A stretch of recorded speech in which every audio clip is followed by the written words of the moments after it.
Good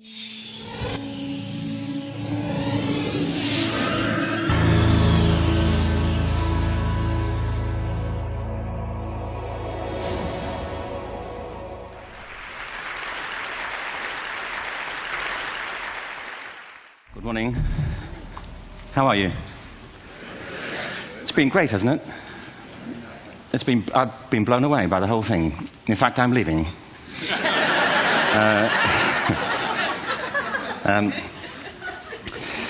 There have been three themes, haven't there, running through the conference, which are relevant to what I want to talk about. One is the extraordinary evidence of human creativity in all of the presentations that we've had and in all the people here. Just the variety of it and the range of it. The second is that it's put us in a place where we have no idea what's going to happen in terms of the future. No idea how this may play out. I have an interest in education. Actually, what I find is everybody has an interest in education. Don't you? I find this very interesting. If you're at a dinner party and you say you work in education, actually, you're not often at dinner parties, frankly, if you work in education. You're not asked, you know, and you're never asked back, curiously. That's I think it strikes me. But if you are, and you say to somebody, they say, what do you do? And you say, you work in education, you can see the blood run from their face. They think, oh my God, you know, why me? It's my one night out all week. But if you ask people about their education, they pin you to the wall. Because it's one of those things that goes deep with people. Am I right? Like religion and money and other things. So I have a big interest in education, and I think we all do. We have a huge vested interest in it, partly because it's education that's meant to take us into this future that we can't grasp. If you think of it, children starting school this year will be retiring in 2065.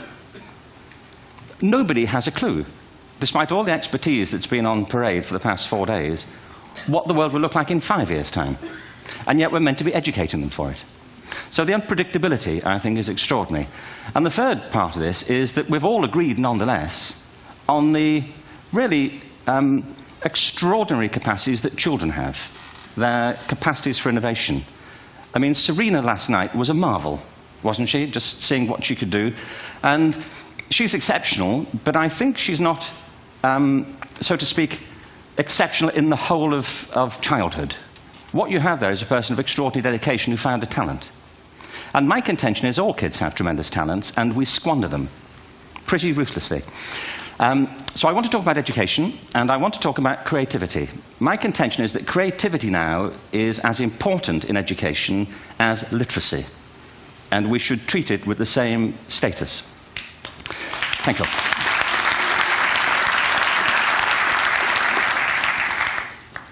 That was it, by the way. Thank you very much. So, 15 minutes left. Well, I was born... No, I had a great story recently, I love telling it, of a little girl who was in a drawing lesson. She was 6, and she was at the back drawing, and the teacher said, this little girl hardly ever paid attention. And in this drawing lesson, she did. And the teacher was fascinated. She went over to her, and she said, what are you drawing? And the girl said, I'm drawing a picture of God. And the teacher said, but nobody knows what God looks like. And the girl said, they will in a minute.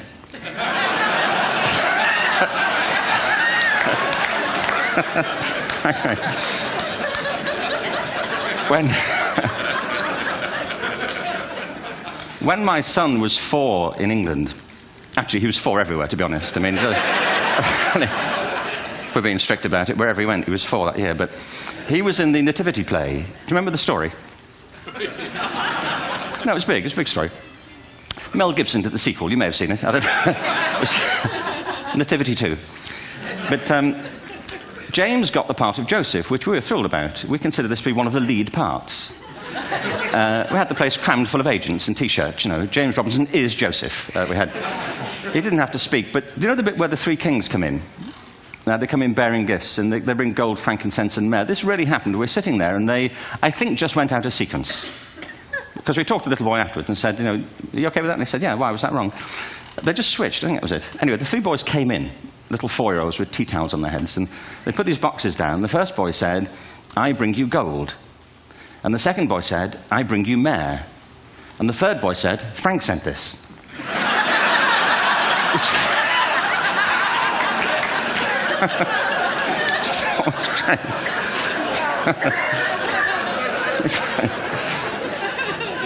What these things have in common, you see, is that kids will take a chance. If they don't know, they'll have a go. Am I right? They're not frightened of being wrong. Now, I don't mean to say that being wrong is the same thing as being creative. What we do know is, if you're not prepared to be wrong, you'll never come up with anything original. If you're not prepared to be wrong. And by the time they get to be adults, most kids have lost that capacity. They have become frightened of being wrong. And we run our companies this, by the way. We stigmatize mistakes. And we're now running national education systems where mistakes are the worst thing you can make. And the result is that we are educating people out of their creative capacities. Picasso once said this. He said that all children are born artists. The problem is to remain an artist as we grow up. I believe this passionately, that we don't grow into creativity, we grow out of it. Or rather, we get educated out of it. So why is this? I lived in Stratford-on-Avon until about 5 years ago. In fact, we moved from Stratford to Los Angeles. So you can imagine what a seamless transition this was from LA. Actually, we lived in a place called Snitterfield, just outside Stratford, which is where Shakespeare's father was born. Are you struck by a new thought? I was. You don't think of Shakespeare having a father, do you? Do you? Because you don't think of Shakespeare being a child. Do you? Shakespeare being 7. I never thought of it.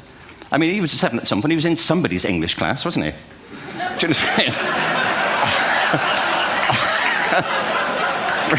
Really? How annoying would that be?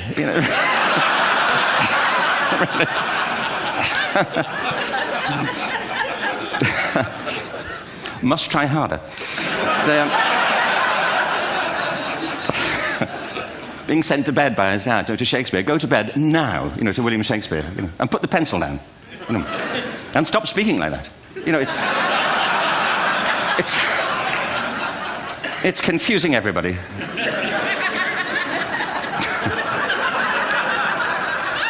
Anyway,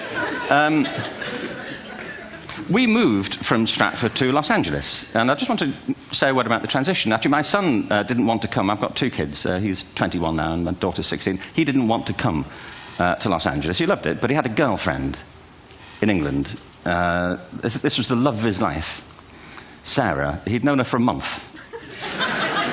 Mind you, they'd had their 4th anniversary by then, because it's a long time when you're 16. Anyway, he was really upset on the plane. He said, "I'll never find another girl like Sarah." And we were rather pleased about that, frankly, because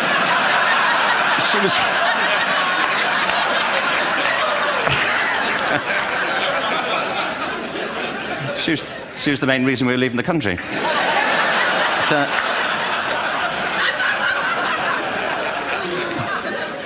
But something strikes you when you move to America and when you travel around the world. Every education system on Earth has the same hierarchy of subjects. Everyone, doesn't matter where you go. You think it would be otherwise, but it isn't. At the top are mathematics and languages, then the humanities, and at the bottom are the arts, everywhere on Earth.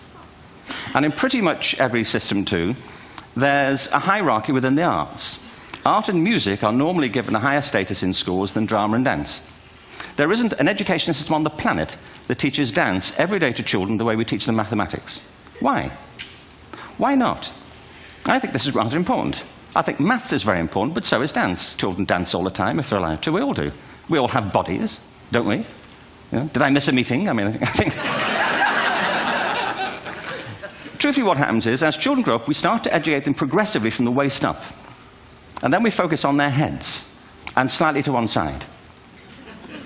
If you were to visit education as an alien and say, what's it for, public education, I think you'd have to conclude, if you look at the output, who really succeeds by this? Who does everything they should? Who gets all the brownie points? Who are the winners? I think you'd have to conclude the whole purpose of public education throughout the world is to produce university professors. Isn't it? They're the people who come out the top. And I used to be one. So there. But And I like university professors, but, you know, we shouldn't hold them up as the high watermark of all human achievement. They're just a form of life. You know, another form of life. But they're rather curious, and I say this out of affection for them. There's something curious about professors. In my experience, not all of them, but typically, they live in their heads. They live up there, and slightly to one side. They're disembodied, you know, in a kind of literal way. You know, they look upon their body as a form of transport for their heads. You know, it's... Don't they? It's a way of getting their head to meetings.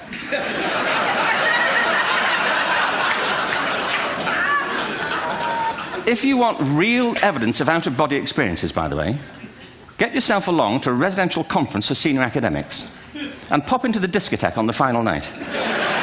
And there you will see it. Grown men and women writhing uncontrollably off the beat. Waiting to end so they can go home and write a paper about it. Now, our education system is predicated on the idea of academic ability. And there's a reason. The whole system was invented around the world. There were no public systems of education really before the 19th century. They all came into being to meet the needs of industrialism. So the hierarchy is rooted on two ideas. Number one, that the most useful subjects for work are at the top. So you were probably steered benignly away from things at school when you were a kid, things you liked, on the grounds you would never get a job doing that. Is that right? Don't do music, you're not going to be a musician. Don't do art, you won't be an artist. Benign advice. Now, profoundly mistaken. The whole world is engulfed in a revolution. And the second is academic ability, which has really come to dominate our view of intelligence because the universities designed the system in their image. If you think of it, the whole system of public education around the world is a protracted process of university entrance. And the consequence is that many highly talented, brilliant, creative people think they're not, because the thing they were good at school wasn't valued or was actually stigmatized. And I think we can't afford to go on that way. In the next 30 years, according to UNESCO, more people worldwide will be graduating through education than since the beginning of history. More people. And it's the combination of all the things we've talked about, technology and its transformational effect on work, and demography and the huge explosion in population. Suddenly, degrees aren't worth anything. Isn't that true? When I was a student, if you had a degree, you had a job. If you didn't have a job, it's because you didn't want one. And I didn't want one, frankly. So, but now, kids with degrees are often heading home to carry on playing video games.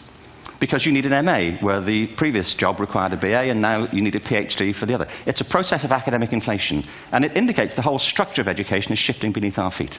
We need to radically rethink our view of intelligence. We know three things about intelligence. One, it's diverse. We think about the world in all the ways that we experience it. We think visually, we think in sound, we think kinesthetically, we think in abstract terms, we think in movement. Secondly, intelligence is dynamic. If you look at the interactions of a human brain, as we heard yesterday from a number of presentations, intelligence is wonderfully interactive. The brain isn't divided into compartments. In fact, creativity, which I define as the process of having original ideas that have value, more often than not, comes about through the interaction of different disciplinary ways of seeing things. The brain is intentionally... By the way, there's a shaft of nerves that joins the two halves of the brain called the corpus callosum. It's thicker in women. Following on from Helen yesterday, I think this is probably why women are better at multitasking. Because you are. Aren't you? There's a raft of research, but I know it from my personal life.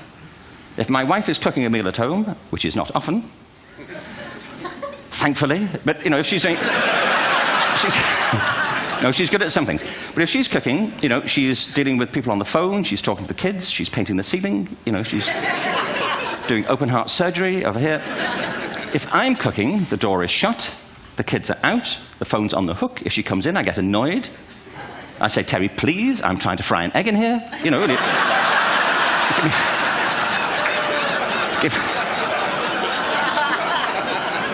give me a break. Actually, there was, do you know that old philosophical thing? If a tree falls in a forest and nobody hears it, did it happen? Remember that old chestnut? I saw a great T-shirt, really, recently, which said, if a man speaks his mind in a forest and no woman hears him, is he still wrong?